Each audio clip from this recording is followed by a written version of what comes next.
So award was founded in 2008 as a career development fellowship program, and our aim was to widen the pipeline of confident, capable, and influential African women scientists in leadership in the agricultural research for development.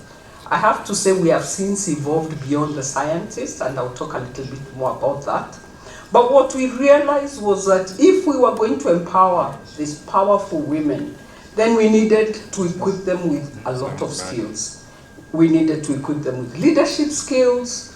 We needed to identify mentors that would work with them. So fostering mentoring partnerships. We needed to build science skills. And we also needed to increase their visibility and access to networks. And as I said, we're really responding to this huge gender gap in research and leadership capacity in agri-food systems. So in 2023, we launched a new strategy. And our strategy told, we realized that we still need to invest in individuals, but we also broadened up to work with institutions and also with the enabling environment. So when you look here at the bottom, we have the investing in individuals. On the right side of that pillar, it's where our work on leadership still sits. But on the second side of the orange pillar, we are also really recognizing that we must build the capacity of AR4D professionals, ag professionals, climate change professionals to integrate gender in the work that they do.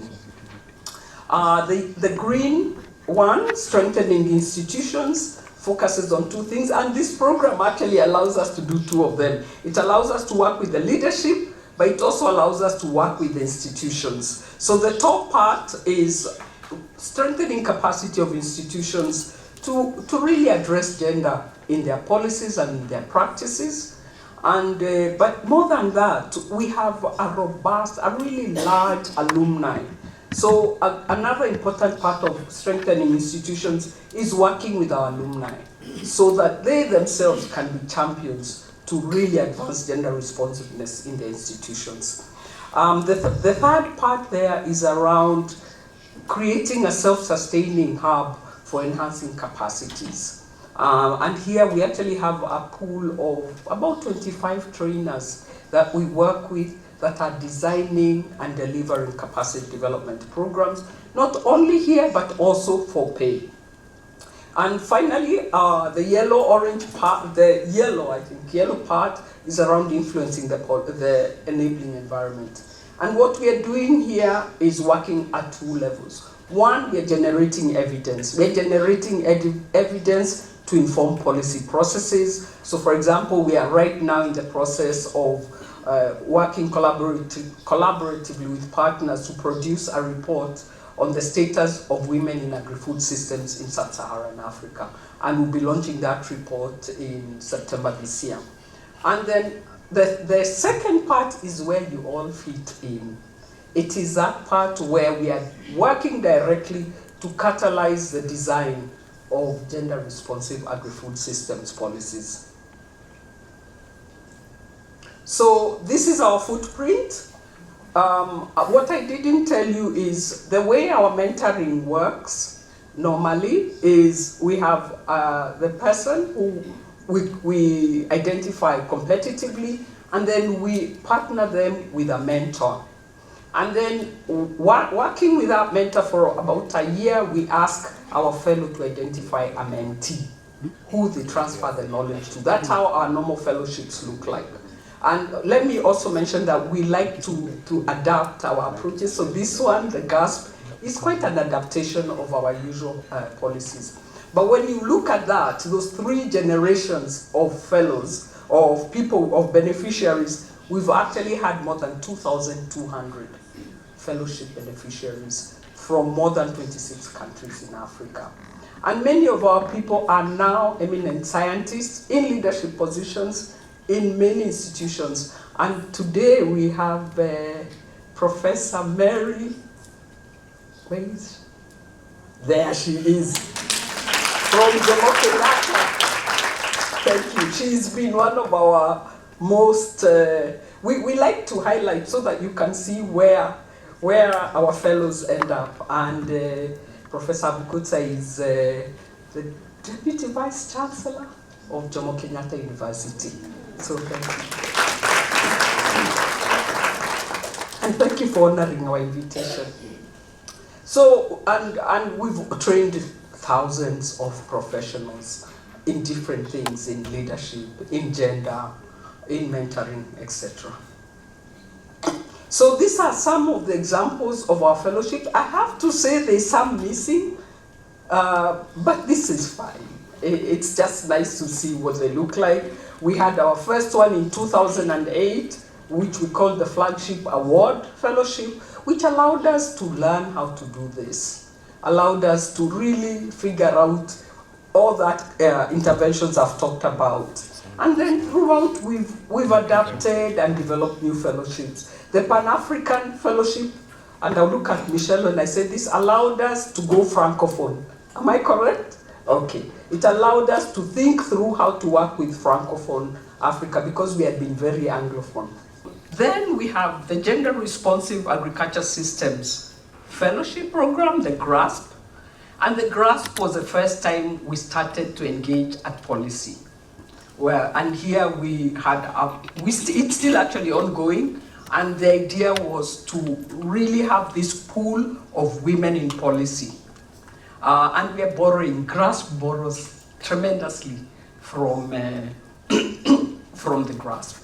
And then we have the Accelerating Women's Leadership in Climate Action, which again, it's on climate, and it builds on the lessons, all the previous lessons, mostly also on the One Planet Fellowship. So this is GASP. I don't even need to tell you why this is important. I think the issues around SDG 5, SDG 2, the gender gaps, these gender disparities really are not allowing African women to contribute to their full potential. And if we want to transform food systems to have resilient, inclusive, equitable, and sustainable, we must address those gender gaps in our agri-food systems policies. So this is a GASP. Our goal is to promote resilient, inclusive, equitable, and sustainable agri-food systems in Africa. And we can contribute to that, but what are we doing? Well, our aim is to increase the number of women policy professionals that are equipped to lead and influence agri-food systems policies and processes. We want to strengthen AR4D institutions and really build their capacities to develop and adopt gender-responsive policies and practices. We want you to become a network of policy professionals that are addressing gender, but also working across the continent to think about gender issues in policies.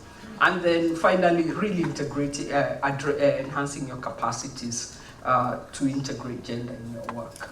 We don't want you to be gender experts. What we want is for you to always keep gender at the back of your mind. So have a gender lens in whatever you do. I think Doreen mentioned this. The program is Thank You to GIZ. It's funded by GIZ on behalf of BMZ, and it's funded under two programs, the Sustainable Agricultural Systems and Policies, which is called the AXIS, and the Women Empowerment for Resilient Rural Areas, the WE4R. So with us, we have 47 mid-career professionals, women in policy professionals. Most of you, 62%, come from NGOs, but we have representation from government ministries, from research, but also from private sector. You come from 8 countries, as you saw. And then one of the other targets that we have will be we've identified 8 institutions that we will also work with in terms of strengthening the institutional capacity to address gender. So this is the numbers that we have. As you can see, our largest number is Madagascar, so well done.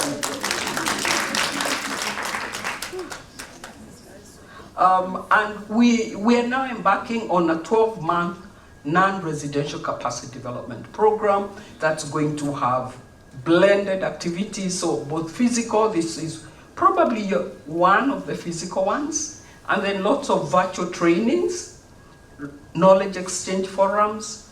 At the institutions, we're going to be working with them to do gender analysis and really do action plans on how to address gender in their programs.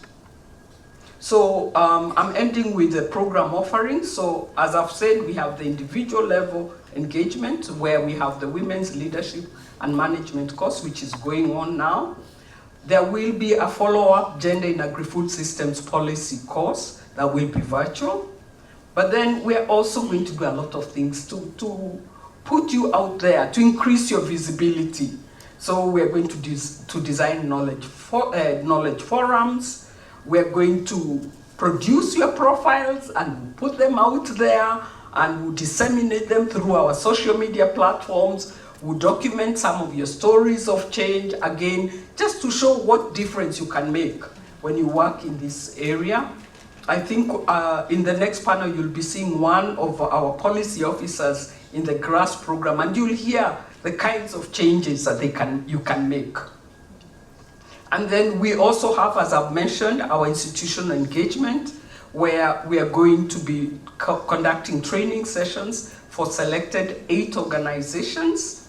And these are 4-day training courses in gender, how to integrate gender in agri-food systems policies and programs, and really building or enhancing skills on the tools and methods that are out there on gender analysis.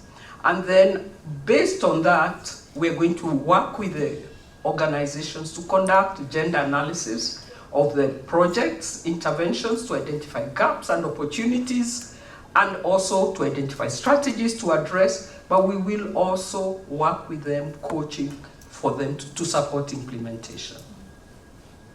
This is where we would like to go.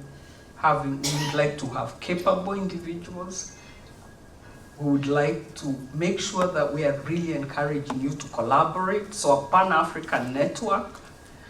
We are looking at the institutions that we work with being committed to addressing gender responsiveness, but also making sure that we're increasing awareness and appreciation of gender responsiveness in policies. Thank you very much.